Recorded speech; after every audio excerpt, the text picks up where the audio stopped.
Na aula de hoje vamos falar sobre resistência elétrica. Para iniciarmos a nossa conversa sobre esse assunto, eu vou utilizar novamente a analogia com os tanques, o mesmo sistema que foi utilizado na aula de tensão e de corrente elétrica. Falando nisso, se você ainda não assistiu às aulas sobre tensão e corrente elétrica, eu vou deixar os links na descrição e também no final desse vídeo. Pois bem, relembrando a analogia, nós temos aqui dois tanques de água, com determinado volume de água, o nível H1 e o nível H2. Esses tanques estão conectados por uma tubulação e possuem um registro aqui para poder fazer a conexão entre os tanques. Quando a gente tem o mesmo nível de água no tanque 1 e no tanque 2, a gente falou que não existe diferença de potencial, A mesma quantidade de carga elétrica que tem de um lado tem do outro. Caso o registro seja aberto, não vai haver fluxo de água entre os tanques. Vimos também na aula de corrente elétrica que esse fluxo de água aqui é semelhante, é análogo à corrente elétrica, que nada mais é do que o fluxo ordenado, do lado onde o potencial é maior para onde o potencial é menor.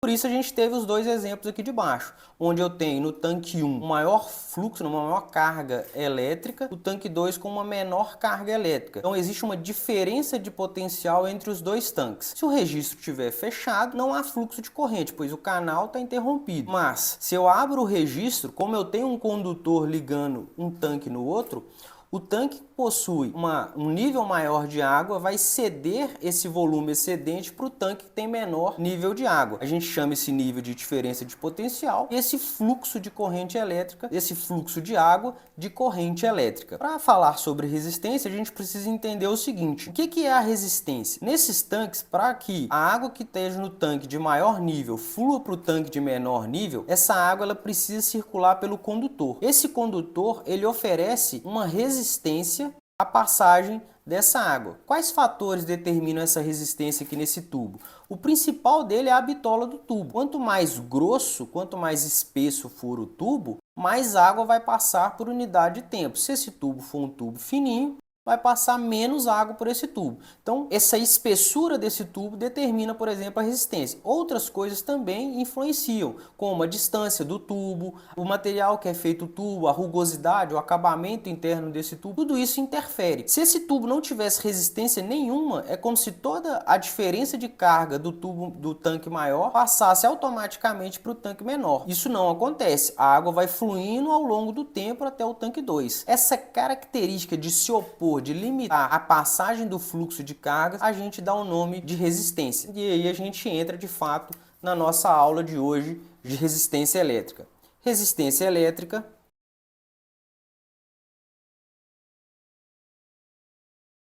Então a resistência elétrica é a propriedade que todo material possui de se opor à passagem de corrente elétrica, ou seja, de dificultar a passagem de cargas elétricas pelo conteúdo, pelo interior desse material. Por qual motivo existe essa oposição nos materiais elétricos? Essa oposição ao fluxo de cargas, à corrente elétrica, ela existe devido às colisões e à fricção entre as cargas elétricas em movimento e os demais elétrons, íons e átomos do material. Então todo material, vamos pegar por exemplo um fio de cobre, ele possui elétrons livres, íons, que são os átomos que perderam alguns elétrons, e os próprios átomos em estado neutro desse material.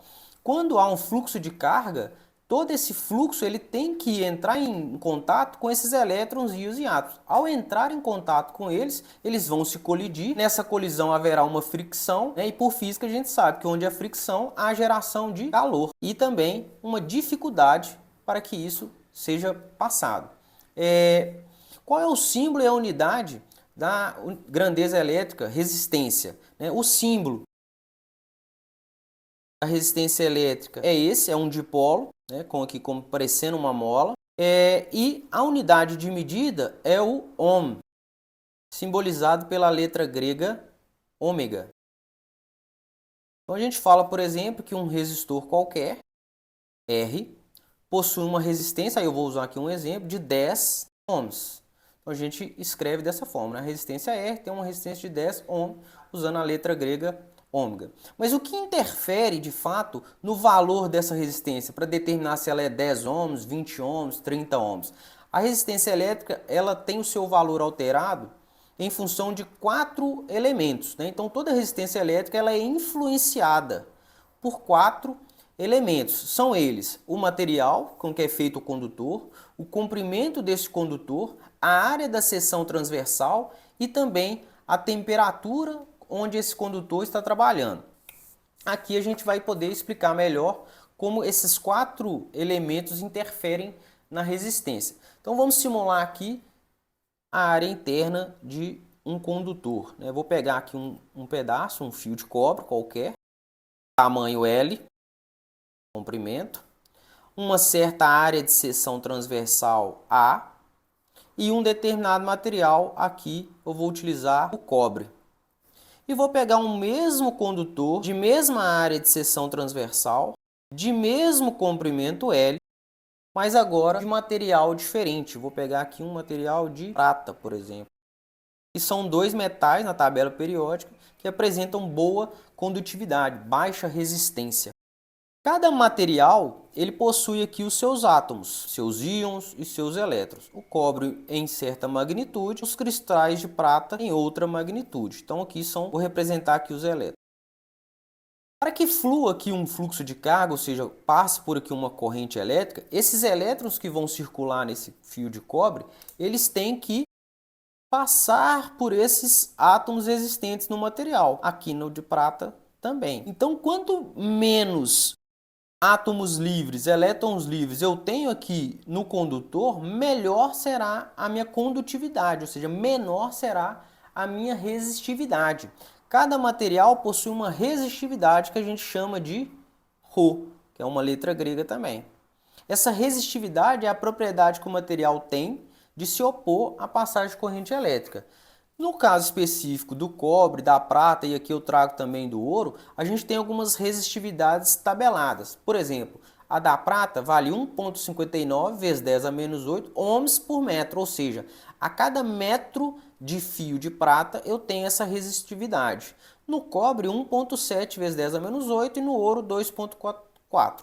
Aqui é fácil perceber que a prata ela é melhor condutor do que o ouro e do que o cobre, porque ela tem uma resistividade décimos menor do que o cobre do ouro. É claro que não é só isso que interfere quando eu vou construir um cabo elétrico para ser comercializado, né? Entra também outras propriedades mecânicas, como a dutibilidade, como o valor, né? A prata ela é mais cara do que o cobre, o ouro nem se fala. O cobre ele é mais maleável, então é mais fácil construir fios de cobre do que fios de prata. Além do fato da prata ela ser altamente corrosiva.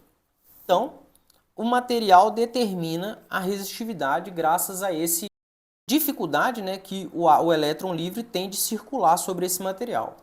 Outra coisa que interfere muito é o comprimento desse material. Vou pegar aqui agora um fio de cobre, o material utilizado, o mesmo fio de cobre, só que com um comprimento maior. Como os 2 fios são de cobre, a gente já pode destacar que o ρ, a resistividade interna deles é a mesma, então o material é o mesmo.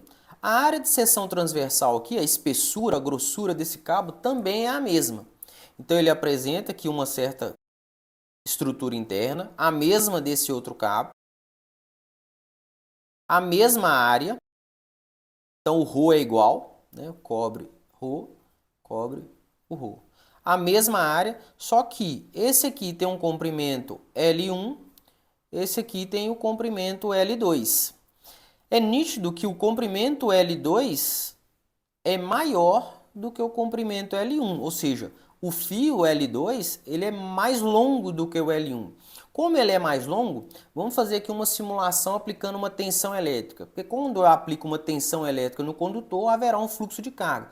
Então vou ligar aqui, vou conectar aqui uma fonte de tensão contínua nesse condutor, né, o terminal positivo, negativo, uma fonte E. E vou conectar aqui também uma fonte de intensidade E, a mesma intensidade da fonte de cima, no condutor de comprimento L2. Quando eu conecto uma fonte nesse condutor, os terminais positivos e os negativos, aqui são os elétrons livres desse cobre, vão se atrair, então tenderá a ter um fluxo de carga nesse sentido. Os elétrons aqui do terminal negativo com os elétrons livres vão se repelir, fazendo com que tenha de fato um fluxo de corrente elétrica. Perceba que quando esses elétrons eles entram no material, o mesmo material, a estrutura cristalina interna é a mesma, mas o percurso que o elétron tem que fazer para chegar no terminal positivo da fonte é menor do que no circuito aqui de baixo. Então, apesar de ter a mesma estrutura, a gente pode fazer uma analogia com uma estrada, apesar dessa estrada aqui estar asfaltada, essa aqui também está asfaltada, diferente do cobre e da prata, a gente poderia falar que a prata seria uma estrada esburacada. No caso aqui, as vias têm a mesma característica, as duas são asfaltadas, só que uma é muito mais longa do que a outra. Por ser mais longa, eu vou ter também uma dificuldade maior para chegar lá. Então, eu posso garantir que o cobre, sendo comprimento maior, ele apresentará uma resistividade maior. Então, quando eu aumento o comprimento, eu aumento também a resistividade. Então, como eu quero calcular aqui a resistência elétrica, eu posso falar que a resistência elétrica ela é ρ, que é o material que eu estou utilizando. Quando eu aumento o comprimento, né, eu passo de L1 para L2, o que acontece com a resistividade? A resistência do R2 também é maior do que o R1, pela análise que nós fizemos. Então, o comprimento também é diretamente proporcional à resistência, então ele vai entrar aqui no numerador também. Então, a resistência ela é calculada pelo material vezes o comprimento L, que é dado geralmente em metros, e a resistividade em ohms vezes metro. E aqui a gente entra no terceiro elemento, que é a seção transversal, ou área, que nada mais é do que a espessura do cabo. Imaginar aqui um cabo de área A, né? E aqui um cabo com uma área maior, A2, A1, A2. Quanto mais grosso é o cabo, voltando lá naquela analogia dos tanques, maior será o caminho para que os elétrons possam circular. É como se, voltando à analogia também da estrada, as duas são asfaltadas, pois as duas são de cobre. Considerando que elas têm o mesmo tamanho, é como se, com uma área maior, fosse uma pista duplicada. Uma área menor, uma pista simples. Onde é mais fácil circular os carros? Na pista dupla. Eu tenho uma condição melhor de tráfego. Então, a área vai interferir no trânsito dos elétrons da mesma forma. Então, onde a área 1 é menor do que a área 2. Onde a resistividade vai ser maior? A resistividade vai ser maior na área 1. Resistência 1 é maior do que a resistência 2. Perceba que essas grandezas elas são inversamente proporcional. À medida que eu aumento a espessura do material, eu diminuo a resistência. Então, por ser inversamente proporcional, ela vai entrar aqui na minha fórmula no denominador. Então, eu tenho aqui, basicamente até agora, que a minha resistência elétrica ela está em função do material vezes o comprimento dividido pela área. Quanto maior o material, né, o comprimento do material, maior a resistência. Quanto maior a minha área, menor é a resistência. Então aqui a gente tem basicamente a fórmula da resistência elétrica padronizada, que é a resistividade vezes o comprimento dividido pela área de seção transversal. A quarta variável é a temperatura. A temperatura ela influencia também o material, pois temperatura, da conceito físico, é o nível de agitação das moléculas. Quanto mais agitadas estão as moléculas dentro de um condutor, né, quanto maior o nível de agitação, maior a temperatura, mais movimento haverá entre os átomos internos. Para um átomo circular aqui com muito movimento, haverá muitas colisões e muita fricção. Então a gente pode falar que a temperatura também interfere na resistência, mas é um conteúdo que merece um ponto de destaque numa próxima aula. Então a gente vai fazer uma aula especificamente para falar sobre temperatura. Mas essa resistência que eu calculei, a gente padroniza ela para 20 graus Celsius. Então esse é o cálculo da resistência de qualquer material, né? O material vezes o comprimento dividido pela área para temperaturas de 20 graus. Qualquer temperatura acima ou abaixo de 20 graus, a gente vai usar essa mesma fórmula, só que em função da temperatura. Isso a gente vai falar numa próxima aula. Então é isso, pessoal. Muito obrigado por terem ficado comigo até o final. Como prometido no início da nossa aula, eu vou deixar aqui os links para as aulas de tensão e corrente elétrica, que estão também na descrição desse vídeo. Caso tenha ficado alguma dúvida ou você queira sugerir alguma coisa, deixa aqui nos comentários. Aproveite para curtir essa aula e se inscrever no nosso canal, além de ativar as notificações para você ficar por dentro sobre tudo que acontece por aqui. Grande abraço, valeu e bora para a parte 2 da aula de resistência.